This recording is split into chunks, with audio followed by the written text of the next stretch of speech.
Good morning, good afternoon, good evening, everyone, and welcome to World Refrigeration Day. This is a panel discussion. My name is Trevor Matthews, founder of Refrigeration Mentor, and I'll be your moderator today. And actually, we'll be chatting. We're going to have a conversation. Let's get a conversation go. That is my motto. But first, I'd like to thank everyone taking the time to join us. This is so awesome. World Refrigeration Day is an opportunity to recognize industry, the people in the industry that affects billions of people around the world every single day, from preserving food, medicines. Man, I could list a list of the things that we do in refrigeration to help the world, supply chains, building comfort. And this is what we want to do, is recognize the people in it. Today, we're going to be focused on something that is critical to the future of our industry, and that is rethinking of the skills trade people, how we talk with technology, with training, how we can help level up the people in our industry. Technology, it continues to evolve. Systems become more efficient and more connected and more advanced, but at the heart of every successful refrigeration system is a skilled technician. And this is what we're going to be diving into today, because I've seen it over the last few years, how we evolved. The last 10 years, the evolution of the technology in the refrigeration industry, and I'm loving it. I love how it's going. And today we're going to be talking about how we can use technology with technicians, how to make this industry exciting. We have a great panel here. We're going to be diving in with Axiom Cloud, my good friend Amrit. We met years and years ago, who runs a very successful technology business for refrigeration. We're going to dive into him. We have Joe, that I just recently met. He's from ARI. Sounds like a super cool guy. The few times we met, and we're going to be diving into some of his experience with technologies and technicians, as well as Kyle Eastwood. We've chatted many times before, and since it's World Refrigeration Day, we thought it would be a great time to chat about technology, chat about technicians, and how technology is actually helping technician, not hindering it.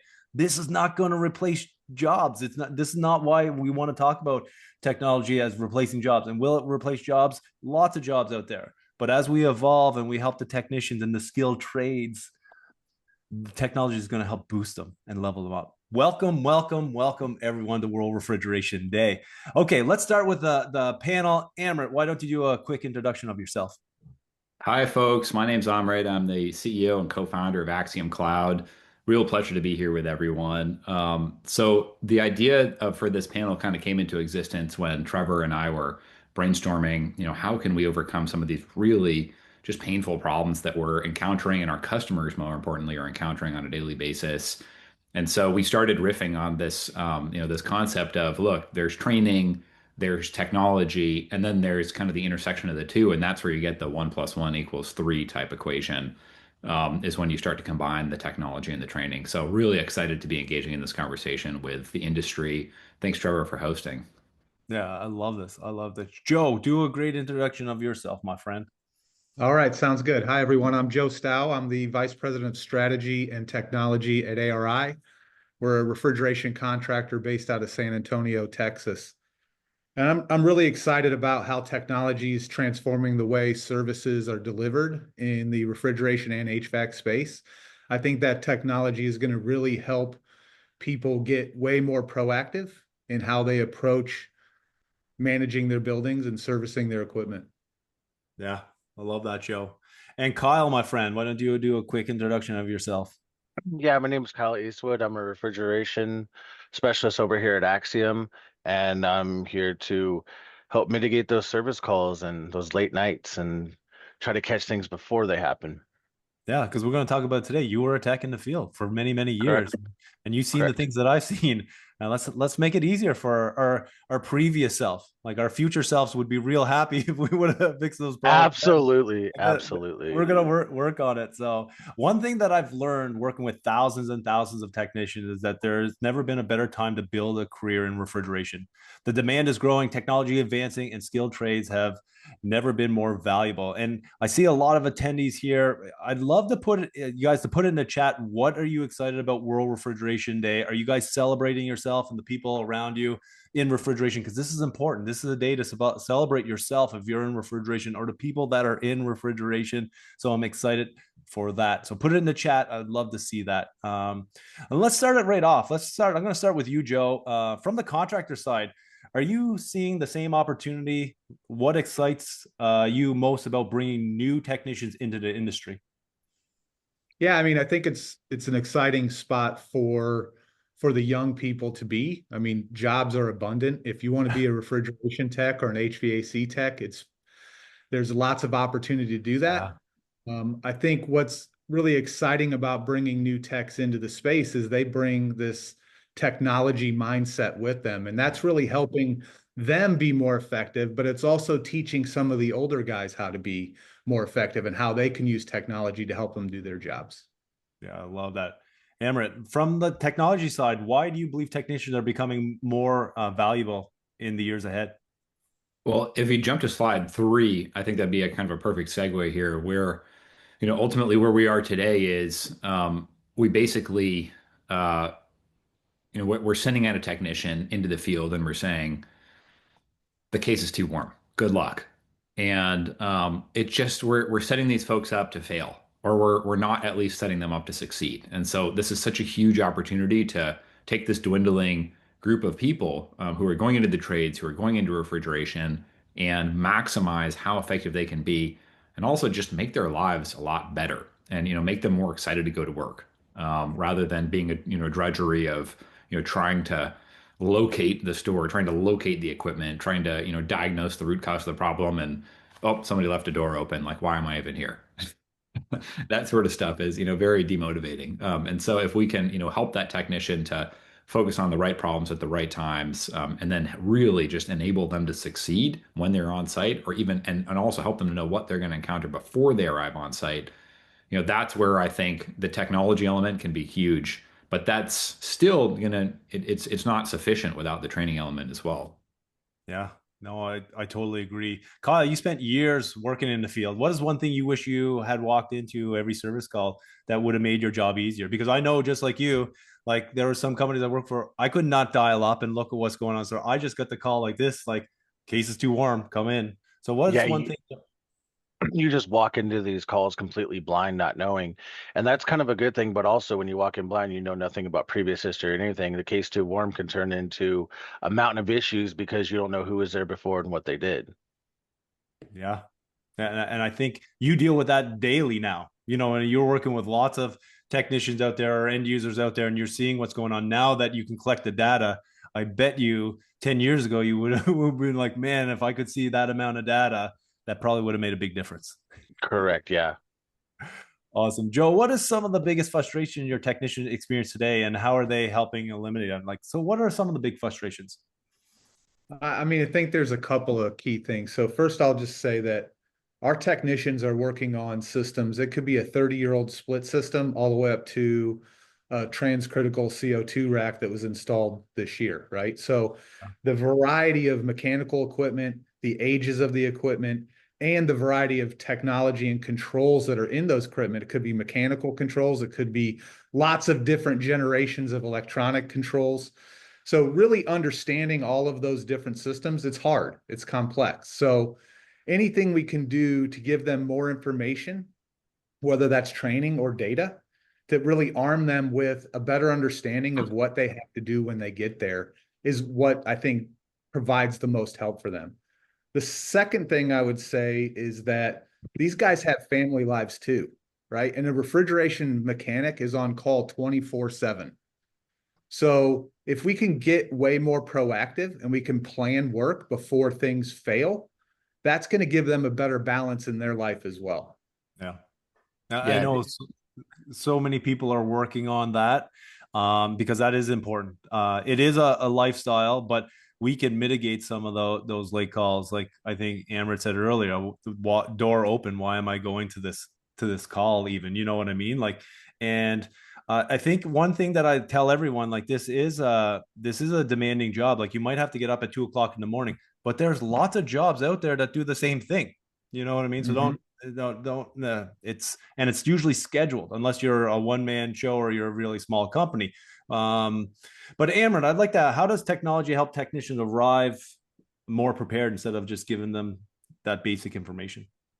Yeah, really good question. Let's see, do we have a good example to point to? Maybe not in these slides, but the whole idea here is that before that technician arrives on site, rather than just saying case too warm, like shown right now, we can say, look, there is a there's a evaporator fan that's out in case in the produce box, for example. And so with that level of detail, suddenly the technician has so much more information. Yeah. So is this something that I could, crank up or, crank down the set points on the adjoining evaporator and just kind of like let this ride until tomorrow morning, maybe, and I don't have to go in at all at 2 a.m., do that remotely? Or should I go and pick up a replacement condenser fan from the parts house or, I already have one on my truck. And so I can go out right now and effectively get this done. Or is there just no way in hell that I'm going to be able to find this part right now? So like, why even bother going out there? Or if it's, an ice up, for example, could I remotely command an extra defrost right now? Just put in a defrost for, a manual for another hour and see if that does the trick before rolling a truck at 2 a.m. And so that's all kind of before you show up on site. Like, am I the right person? Is this the right time? And then do I have the right parts? And then from there, once you show up on site, you don't have to spend an hour going and talking to the store manager and trying to locate the machine room, trying to figure out which case is which and mapped, and then from there trying to figure out the diagnosis yourself. If you're you've only been on the job for 2 weeks, you were a forest ranger 2 weeks ago, now you're a refrigeration technician. We've seen this is a literal example we've seen. Wow. And they're in charge of like getting a CO2 store up and running that's down and no one knows why. You don't have a chance unless you have a really clear roadmap and support system and knowledge base in place to support you and team around you as well. So that's where technology can help these early career technicians or 2-year technicians kind of build have the same benefit of the instincts of a 20-year technician. Is when you give them that information. So they show up on site, they go to exactly the right place. There's already a really strong hypothesis about what the root cause is. And so their job is not to locate the problem or even to diagnose it. It is now, you're skipping steps 1, 2, 3, 4, and 5. Now you're starting with step 6, which is confirm the diagnosis, or at least check between 2 or 3 potential diagnoses using predefined tests. So, if I turn this valve and X, Y, or Z happens, I know now that this is the root cause. And from there, then you have a really clear action plan for how do I resolve this, laid out in plain English right in front of you. And so at that point, the technician, they're the right person at the right time with the right parts. They've gotten to the right location within that facility, that store, their cold storage facility. And then they know exactly what to do to diagnose the problem and which steps to take to resolve it, or at least put a band-aid on it until the root cause can be resolved in the morning. Yeah. Something stuck out to me there, like sending someone 2 weeks that was not in refrigeration to a CO2 transcritical site. That should never, ever happen. I don't know who the contractor was or what not was, but that could not happen here in Canada. And I feel for that person. You know what I mean? Yeah. I feel for that person more than anything because that is a whole can of worms. Wow. Okay.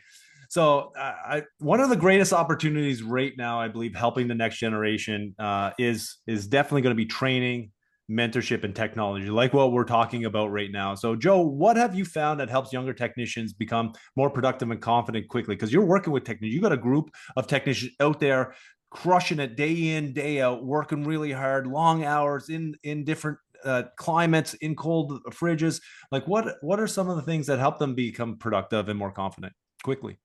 I mean, it's all the things that you've mentioned, but we do a few things. So one, you've got to set them up for success by making sure they have some of the base training they need.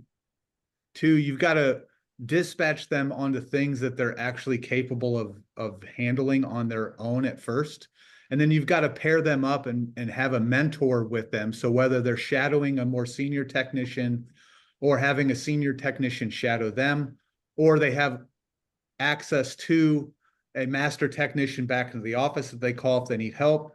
And then we use technology. So a couple of different technology approaches we take. One, we've got the connected worker thing. So you can put a headset on, live stream video footage back to a technician who's sitting in our office who can help you remotely diagnose and troubleshoot a problem. And then it's using data and AI. So tools like Axiom and other AI tools where they can put in some of the they can get some predictive understanding of what it is they're dealing with. Just what Amrit just spoke to a minute ago. You have a better understanding going in. Here's exactly what the problem is. Here's where I need to work. And then using AI to also help diagnose, right? You're prompting AI tools saying, I'm running into this problem. What are some of the things I can look for? So it's all of the above. It's training, it's mentoring, and it's all technology. Yeah.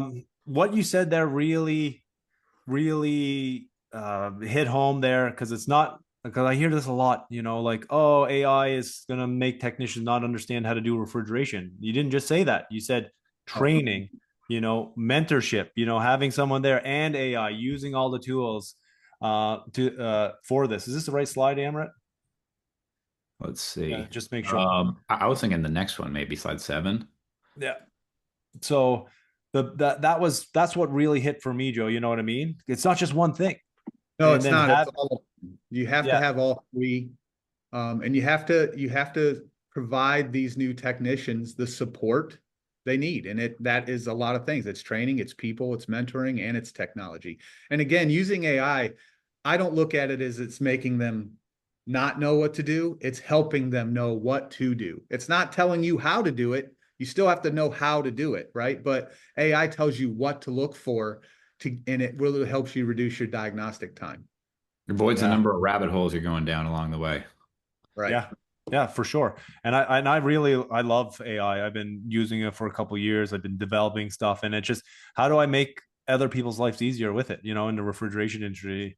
Like, I want to go to you, Kyle. I think we've talked about it earlier, like in our careers, we felt like, well, we were thrown to the wolves. Like, I felt like we're just thrown out there. You'll figure it out. You're a phone call away. So looking back on your own career, what helped you build confidence as a young technician? 2 a.m. rack down, no one answering their phones. That sucked though. I was there. It wasn't fun. But that did build your confidence. You have to get it running, and you have to be the smartest person in that building at 2 a.m. and act like you know what you're doing. So eventually, you just start figuring out, start to take things back to basic. But um, a lot of documentation, a lot of reading. There's so much stuff out there to read, and that's something that can really help. I had tons and tons and tons of just instruction manual for components and lots of Googling and trying to figure out how certain things work and just keeping those on standby. I don't need to know how something works. I need to know where to find how it works. Yeah. And I think that's important, right? I think there is still a lot of people that are just, like Amber said it earlier, the guy 2 weeks on the job going to a CO2 transcritical. He should have definitely came to a refrigeration mentor CO2 training before that. At least he would have known what CO2 was. The big thing is that we don't want to be doing that. We want to help people succeed. And like you guys said it earlier, is like, how do we help the people in our industry succeed? That's not setting them up or setting them up for success. You know what I mean? That is not setting somebody up for success, sending them out that way. And this is where, like Kyle said, he's done tons of research, and he read the manuals, and he did it the long and hard way, but we can make it easier. We can make it easier today. Amber, what are some of the things that you've seen? Because I know you work with so many technicians, contractors, end users. What are some of the things that you see how technology has helped the technicians solve problems before they came emergencies? Yeah, I mean, I think this is like basically slide 5 in a nutshell here, where we're thinking about basically the status quo, which is chasing alarms, and that happens to be really the most expensive way to manage refrigeration, where you end up in a situation where a problem has snowballed into something much, much bigger than it ever needed to be. And now you have to solve a whole bunch of downstream problems in addition to the root cause in the first place. And so, basically, if you had addressed, for example, some liquid entering the suction header back when it was first beginning, that might have been a remote repair. But then if you kind of let that continue to snowball and then you start having oil wash out in your compressors, then you might have some compressors tripping off, and that becomes a real problem. Or if you let it go for way too long, then you start, basically flooding back compressors and ending up with compressor failures, and that's where it gets really, really expensive, and those downtimes start to stretch from hours into days for individual compressors, and hopefully there's enough backup capacity on that rack to continue operating and keeping food cold or keeping product cold during that period. Does that begin to answer your question, Trevor? Yeah, for sure, man. Are you a technician? Because that's awesome that there's knowledge there, right? That's knowledge that you learn from talking with people, that's learning from others, doing trainings as well as technology. Like Amrit knows all this stuff that technicians need to know is through technologies, through training, through mentorship from different people in the industry. And that's how his businesses continue to grow and evolve, is because continuing learning, right? And I love that. So yeah, that is great. Great. What surprised you the most when you first started working with CO2, Kyle? We'll jump around because that's something really important. And Amrit brought it up before. This guy, 2 weeks in the industry, goes out to a CO2 call. What is something that surprised you the most when you first started working with CO2?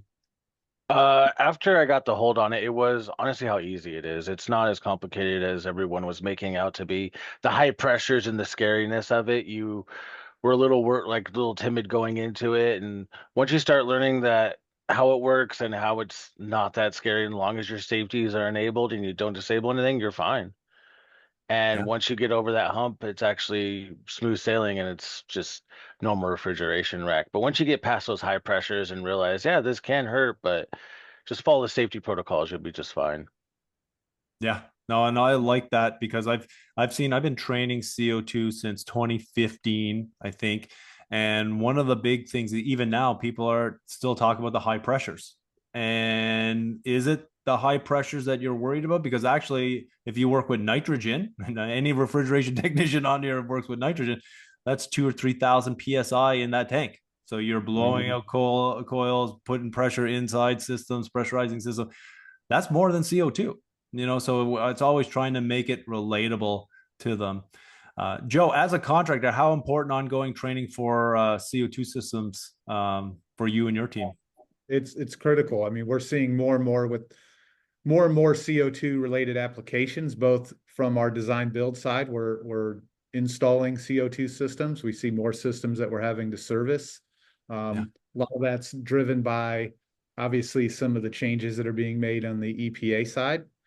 CO2 is obviously a great solution for that, and we are seeing more of it. So it's critical. Yeah. Yeah. And what about you, Amrit? You travel around North America. I've seen you at so many events. You're having conversations with end users. You're having conversations with contractors. You're having conversations with technicians, regulatory bodies. What are you seeing with that CO2 as it's continuing to emerge, and how important like technology and training is going to be for technicians in the field? Can you jump to slide 6, the CO2 slide? I think that, that really tells the story best, where it's like, CO2 is here. And so we continue to be stuck in this. It feels like we're kind of like stuck in first gear and we can't quite get to second gear as an industry here in the United States, where it's like, well, it's a chicken and egg. We don't have the technicians who are trained. We don't have enough systems to justify training. And so we're just stuck in this space. And it's like, I can't install more systems because I don't have enough, well-trained technicians. And it would be irresponsible without the right technician base. And so this chicken egg situation just continues to kind of dog us as an industry. And I think that the way to break out of that cycle, which is just getting us stuck, is again technology and training. And so, Kyle mentioned something when we were just going through this yesterday and preparing for the webinar, which really stuck with me was, how he first got introduced to CO2. And it just sounds so scary. Kyle, you want to share that story real quick? They're showing up to a rack down. Yeah. Yeah, showing up, CO2 rack down, and not knowing middle of the night, trying to figure it out, and not knowing anything about CO2. But I was the one on call, and no one else was available. So I quickly jumped online, started reading about CO2 racks, and found a book inside the rack, and start reading the Hill Phoenix book and trying to figure it out.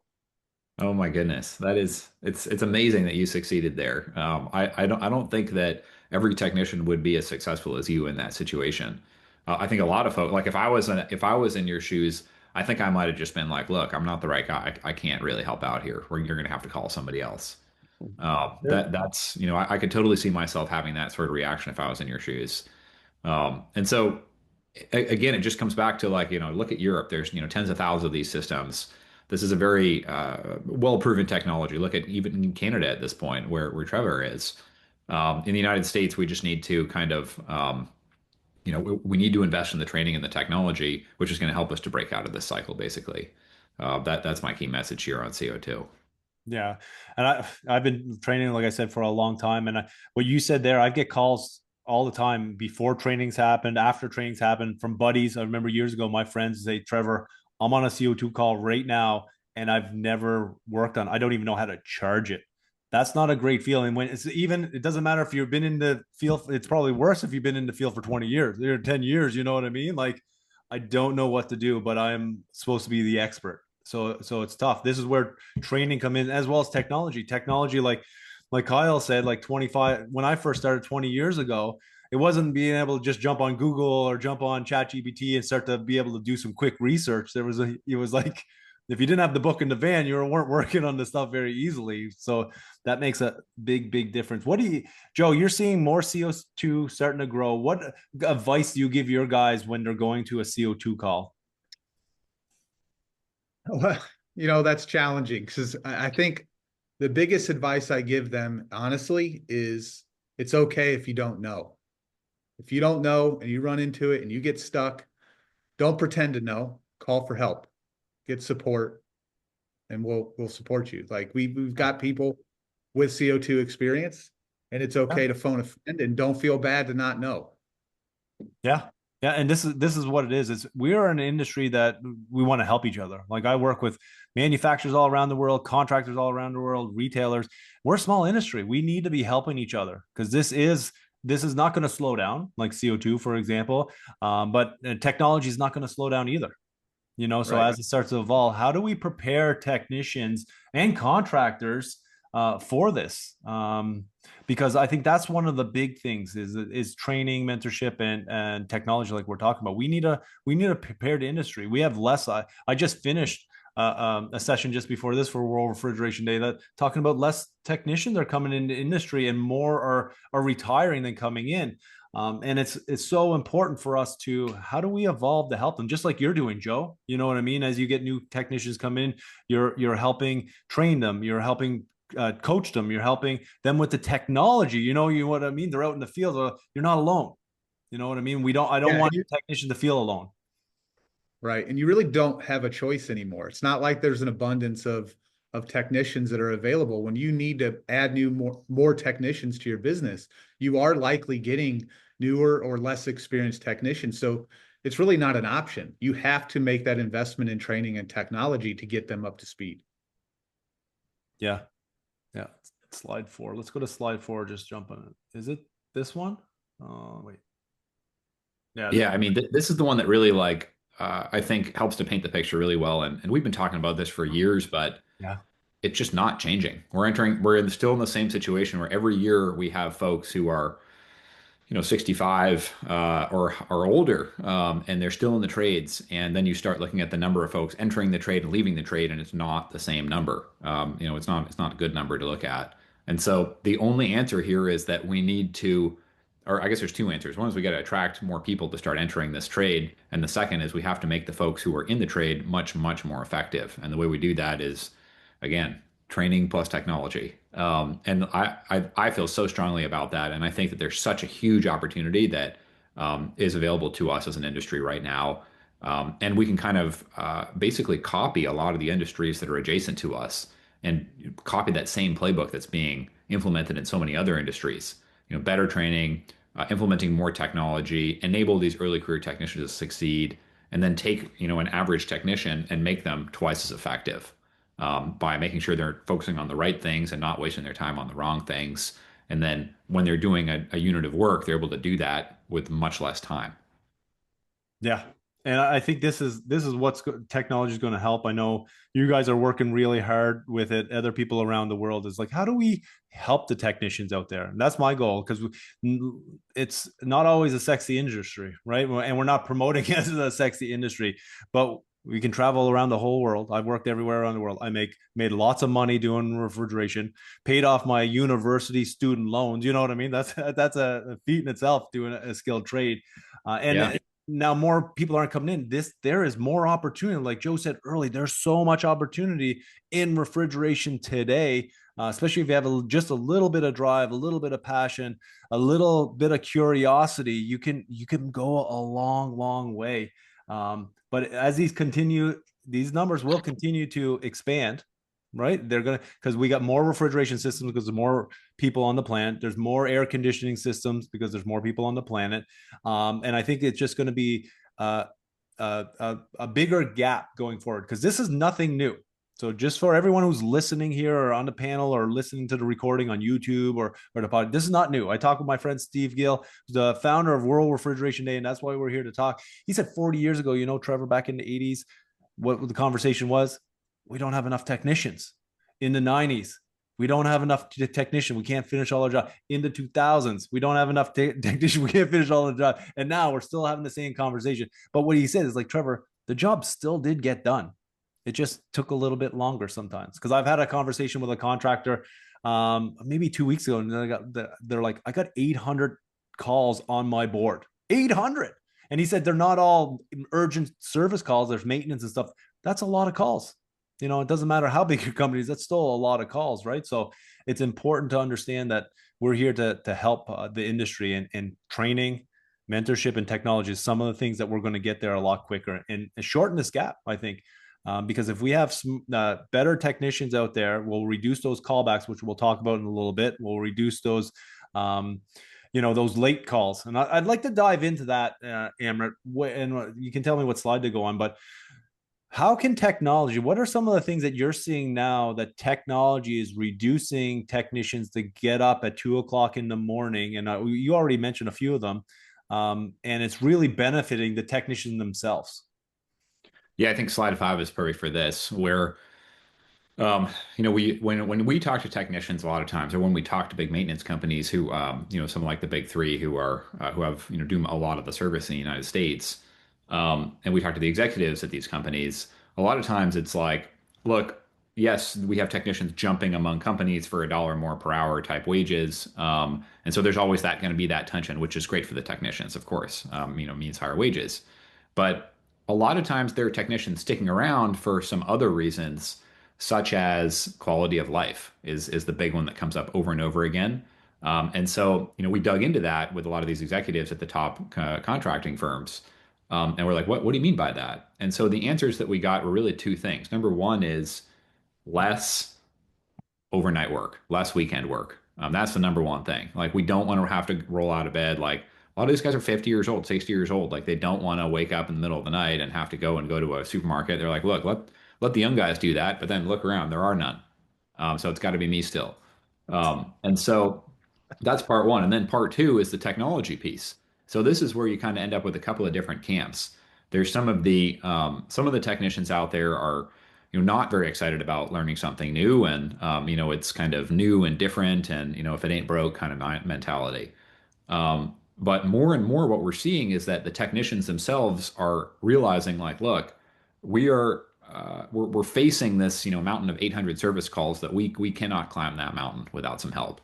And so, how can technology help me to take that group of 800 calls and, first of all, triage it down to 500, and then from there figure out which 300 can be put off and bundled with preventative maintenance scope over the next 3 months, and for the last 200, how do I assign those in a prioritize and batch fashion with to the right members of my team, the senior folks taking on the hardest stuff, the junior folks taking on the easier stuff that's more straightforward. And then from there, for each one of those, how do I make sure that before they show up on site, they know where they're going, they know what they're going to encounter, they have the right tools and gas in their truck, and then when they arrive on site, they know which exact tests to run and which things to look at to confirm the diagnosis, and then which steps to take to resolve these problems. Like that's kind of what is really these executives are excited about. And we've also talked to a lot of technicians who, and again, like I mentioned, the technicians fall into those two camps. Some of them are more anti-technology, but a lot of them are realizing, like, look, this is not only something we need, but something I'm kind of excited about. Like, I'm playing with AI on the weekends. Like, I'm already using, a smartphone. I'm already, all my devices in my house are already connected. I have all this data. Why can't I use this data in my job at work as well? Like, why am I still in the Stone Age when I go into work? And so a lot of these folks, they're excited about it and they're coming to expect it. And becomes, a positive. Having this cool technology to lean on and work with becomes something that makes them more excited to go to work. Yeah, I have so many technicians come through our CO2 program, then they start working on CO2. They're like, I don't want to go back to HFC, Trevor. I don't want to go back because I can read the data better. Like I got so much more information and I feel comfortable and confident working on it. But that comes through training and learning the technology itself. I got a question in the chat from Emily, and I want to just throw it out there. How should you validate the training of contractors and technicians that you do find? Like, how should that factor into your contract? Because this is one of the big things, right? We're talking about technology, but a lot of times, if you're new and you're only 2 weeks in or a month in, going to a call all by yourself that you've never done refrigeration before is tough, right? So in the past, like my time 20 years ago, a lot of times there was ride-alongs. You would sit in the truck, and this still happens out there. You sit in the truck with a journeyman, and then you're a helper riding along, or you're an apprentice. But a lot of times customers don't want to pay for two technicians on the site, and the contractor has to bear that cost or eat that cost to train them. Joe, what is some of the things that you do you factor that into contracts, or should you factor that into contracts? Do you eat the cost? Because I've heard all of it. You know what I mean? I know contractors that do all of it depending on where you're at, but what do you guys do for that? Yeah, we definitely do ride-alongs and shadowing. We eat the cost. We don't charge our customers for two technicians, Yeah. unless two technicians are required. But if it's a one-man job, that guy's there for training, and we look at it as an investment. The other thing we do, though, when we're hiring new technicians, is we actually have a lab in our office, and we put them in the lab and we test them, and we see how they do. And it helps us understand what their skill set is. And then we also have a full skills assessment forms that we use. So every technician fills out a skills assessment. They self-evaluate where they are across the different kind of things that we think they need to know. And then their manager also rates them. And then we use that to build training plans around it. Yeah, that's great. That is great. And I know there's lots of companies out there doing the same thing, but I got like a follow up, like Libby in the chat, and I'd love her to expand on it. She said training is part of the struggle, and I'd love to know what you mean by training is the part of the struggle, because Refrigeration Mentor does training all the time. But what is the struggle? Do you think it's time? Is it the late calls? Not enough people in the industry? End users don't want to invest in training, or the contractor doesn't want to invest in training? So I'd love for you to expand in that into the chat. How about you, Amrit? I'd love to hear what your thoughts on should training be part of a contract in the. That is a really good question. I think that there's strong mutual benefits for both the contractor and the customer if that was a part of it, or maybe it would be something as simple as requiring a certain level of expertise. I don't know whether that's a test or some sort of certification or something like that. But honestly, like that's the kind of thing where it's, moving from the reactive, like the reactive stance to more of a proactive stance of like, hey, before we even start, I need these folks to be minimally trained. Um, I think that it just makes so much sense. It's tough to disagree with that. Yeah. And I've had so many talks with the end user talking about building programs for them, because if someone goes in inexperienced and does make a mistake, I've heard of it where it costs hundreds of thousands of dollars. And sometimes it's not even an inexperienced person. It's a person that's experienced but doesn't know how to work on the technology. You know what I mean? Like So it's not CO2 or only something. that. Does that make sense? Yeah, And like this CO2 or something. Yeah, but this should be a partnership. I see a lot out there, people with contractors, and we had a slide up there fighting to the bottom, like the lowest price. Like people working on technicians working on transcritical CO2 is some of the top. You need so much knowledge to work on that equipment, and you can't pay someone, $50 an hour rate to go out there. These technicians need to be, a contract of. I've heard $70-$80 an hour that people are paying contractors to go and work on transcritical CO2 systems. It just doesn't make sense to me. And then you look at the chiller world and people are getting paid $300 an hour, $250 an hour charge out rate. So I'm just like, wow, how do we help that too? Because it is about how do we reduce some of the costs, but how do we benefit everyone? And I think that's the partnership. The end users, the contractors, the manufacturers, the technology company. How do we work together in refrigeration so everybody benefits? Yeah, can I just add to that? I think the thing we've got to look at, everybody gets really fixated on this hourly rate. right? But you got to really look at the time. How much time is somebody spending to solve the problem? And if they're doing it in twice the time with no callbacks, isn't that better? And isn't that saving money? You might be paying a higher hourly rate, but if they're doing it in half the time, you're saving money. They're right back to the perennial fees versus value question, where a lot of times in this industry, we see it all the time. Folks are really, really focused on that headline fee number, that one single value, and especially the procurement teams and things like that, as they should be. That's their job. But ultimately, it's kind of self-defeating in some ways because ultimately it drives up costs for everyone. Yeah. I think that this slide says it. We don't want to race to the bottom. This is not. We're a team. Refrigeration. We're a global. We're a team. Like, and when I talk with contractors too, man, they're looking out for their customers. They want to do the best for their customers, and customers are looking out for their contractors as well. But there's lots of gaps.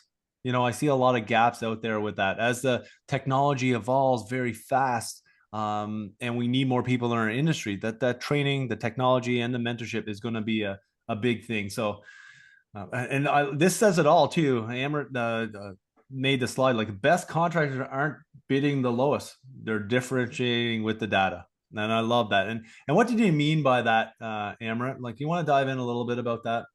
Well, I think it's actually a little misleading because like the best contractors are bidding lowest, but it's not just like Joe was saying, it's not the lowest headline hourly rate or the lowest overall contract price.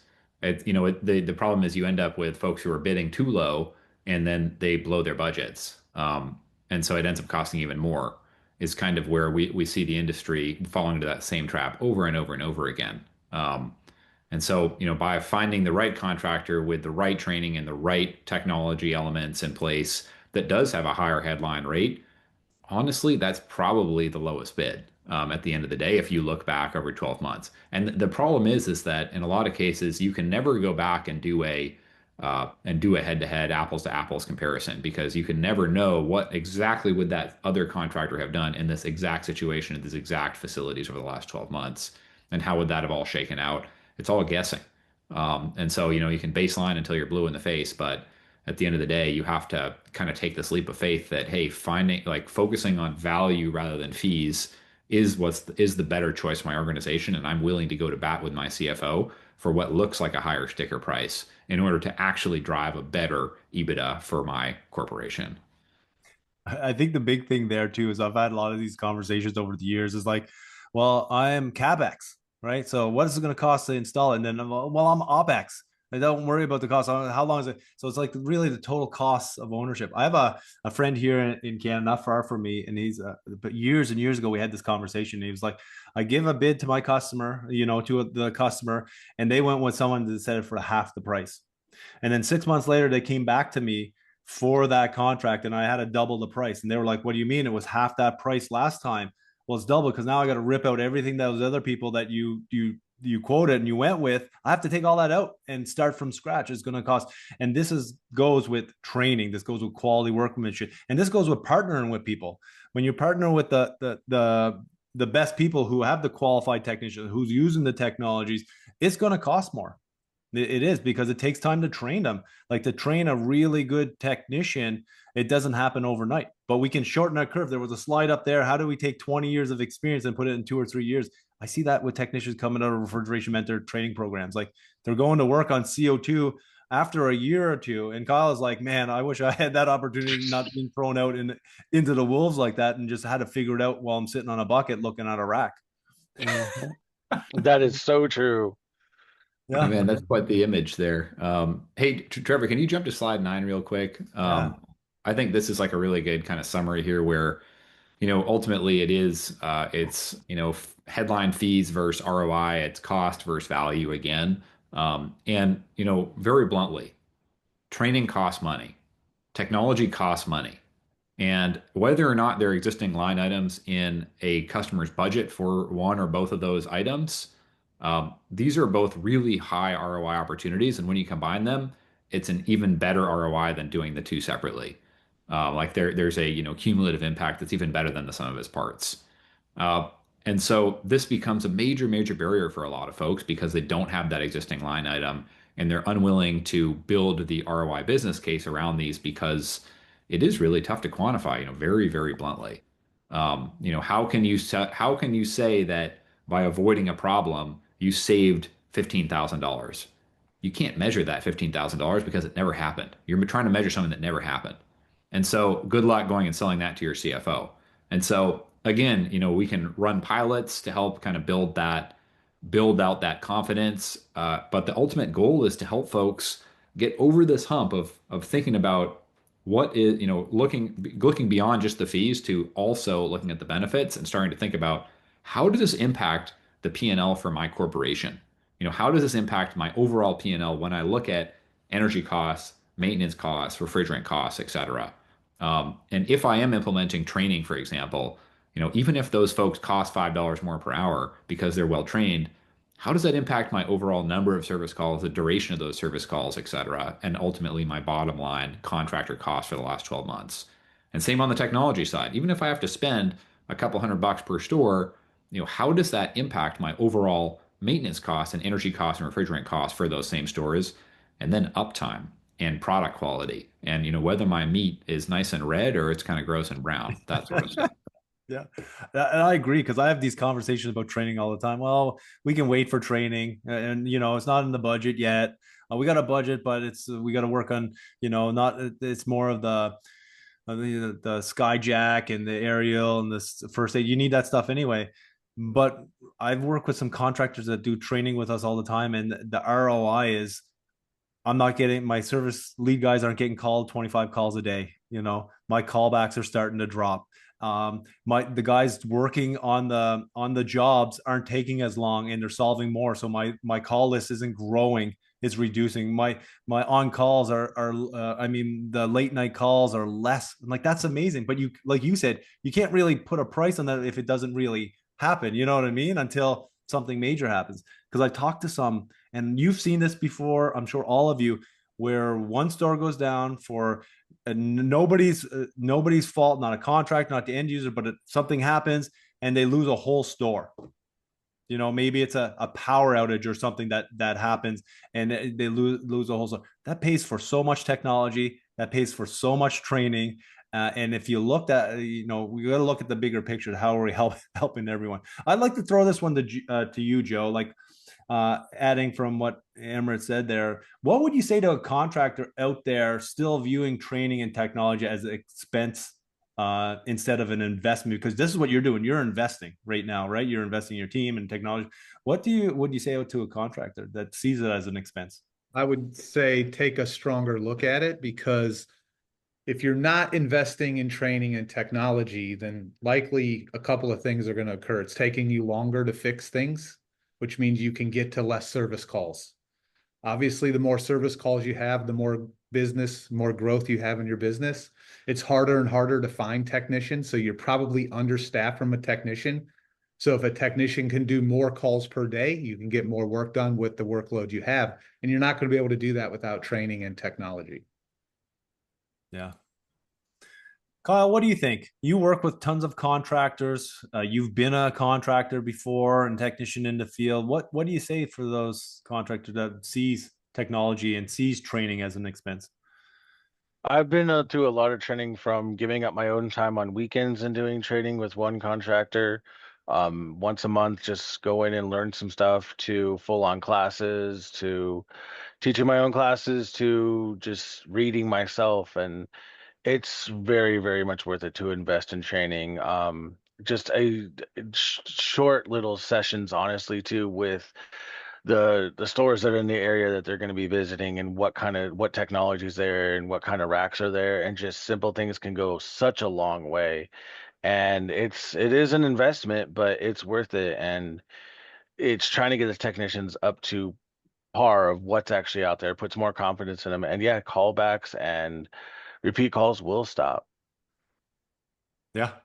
Yeah, I think it comes back to a lot of the dynamics here related to, the focus on headline fees, where, the contractors feel like they're getting hammered on price. And so then they have to cut costs. And where do they cut costs? It's going to be technology and training and, back office. And truck maintenance and 50 other things, the little things, trying to find corners to cut here. And so you end up in a situation where things just don't work as well and service doesn't get done as well. And so one thing that Kyle said just now really resonated with me, which is, he kind of took it into his own hands to get trained and become an expert in this field.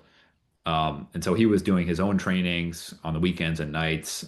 He was attending classes. He was, seeking out these opportunities and leveling himself up and kind of building out his own professional development plan. And that Kyle, would love to hear kind of how your thoughts on that have ended up. But my sense is that ultimately there is a huge amount of demand for highly trained technicians in this space right now. And so if technicians do have that interest and that drive and that fire, then that could be a really good way to increase their earnings spectacularly and make themselves much more desirable. If the end users aren't willing to invest in it, if the contractors aren't willing to invest in it, maybe the technicians are, because ultimately then they're in a situation where they are really desirable and really strong market players at that point, and they can demand a higher rate. Just a You thought. invest in you invest in yourself, and it's not for everybody. I'm not demanding, go out and spend your whole entire weekends doing anything, but honestly, just spending an hour in the morning chatting with a chatbot and having it ask you questions and having it teach you something, that's something easy that can be done. Reading articles, just Google search something and read some articles, read some forums, and spend an hour a day doing it. It could just an hour a day, but there was times that I spent just watching YouTube videos forever too, just trying to learn as much as I could. And everything from smaller systems all the way up to, of course, your videos, Trevor. I've watched your videos before we met. So it's just it is an investment in yourself. And like I said, it's not for everybody, but if you really want to get there, and hopefully you can lean on your company too and your contractor to actually help with that training and Yeah. see what they can do and what they can offer you. And it never hurts to ask. Yeah. I think I like what you said there. Invest in yourself is a big one. And then don't be afraid to ask. Like I have so many technicians come into our programs that I'm like, have you asked your company? Just go ask them. All they can do is say no. But those companies see initiative in you as a technician to go and do that and willing to go out and learn. And I think the technology piece, like you said there, chat with a chatbot. Oh man, that's technology today can help you out as a technician or in any profession, and just to ask it questions and say this is what I'm doing right now, and this is what I'm looking at. What advice would you give someone? You know what I mean? That's it. And just try to do something a little bit different. I love to invest in yourself because that's what we're all about. Final question. It's World Refrigeration Day. I'm excited about refrigeration. I'm excited about training because more people do want training. I'm excited about technology because we're evolving super fast. I love what you guys are doing. So Joe, what is one final thought for someone out there listening today on the podcast or YouTube? What one piece of advice or tip you would give on training and technology? I would say take the leap and really go after it and use it and leverage it. I think this idea of investing in yourself, we instill that into our technicians all the time. We are feeding them training as well, but you have to invest in yourself. You have to take your own development plan on, and you have to make it happen. The company can't force you to be trained, right? So you have to have some ownership in that and take the leap in technology. I mean, it's there and it's a tool. It's not the answer to everything, but it is a tool, another tool in your tool bag, and it will help you be more successful. Yeah, I love that. Kyle, how about you? What is one tip you would give someone out there listening on for training in technology? Don't be afraid. Yeah. Don't be afraid to do it. Don't be afraid to take that service call of not knowing what's going on. Go there and break it down to basics if you really need to. If you don't have anybody you can talk to, break it down to basics and use the knowledge that you do have. But just get more confidence in yourself and don't be afraid. Really, it's best I can give. Yeah, I love it. Amber, I'm going to end with you on the same question. Yeah, I think I'm kind of building off Kyle's here, but it seems really scary before you do it. And so like especially on the technology side, like for example, if folks have been playing around with the new AI models like Claude Code, for example, you have to open up Terminal, or you have to open up, Yeah. a window on your computer where you're typing in commands. And like for me as a non-coder, like that was a huge emotional barrier. I was like, look, Me I don't too. think I'm comfortable with this. Yeah, you know, I don't know if this is a good idea. And it took me weeks to kind of get over that emotional hurdle. But Then I just, dip my pinky in one day, my pinky toe, and wasn't so bad.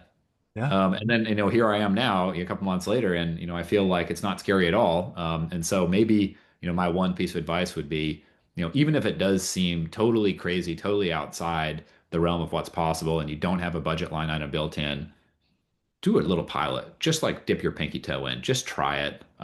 And like, I think even if it's only a 30% chance that you're going to be amazed by I think it's a 99% chance, but even if you think it's only a 30% chance, it's worth it because it like 30% times a massive change in your business and bottom line and P&L that's a risk worth taking, especially for a tiny little pilot. Just try it out. Yeah. Yeah, I totally agree, and I love that. And as we wrap up this panel today, I want to thank all of you, Amrit, Kyle, Joe, for sharing your experience and insight. This is something that I love chatting about all the time. I love chatting about training. I love chatting about technology. But one message that really stands out with me is that the future of refrigeration isn't about choosing if it's training or if it's technology. It's about combining them. Great training with great technology is going to really help technicians succeed in this industry. And I'm just so happy that I had the opportunity to chat with you guys on World Refrigeration Day, because I know for sure the more you invest in technology, the more you invest in training your technician, the faster problems are going to be solved, the less callbacks you're going to have, the less reduced downtime you're going to have. It's going to save energy. Retailers are going to be happy, contractors are going to be happy, and at the end of the day, the technicians out there doing the work are going to be happy, because it's going to help evolve them and be better tomorrow, a little bit better tomorrow than they are today. Just like this conversation, I'm going to be a little bit better tomorrow from this conversation. So I want to thank all of you for celebrating World Refrigeration Day with me, and thank everyone here watching. So thank you guys so much.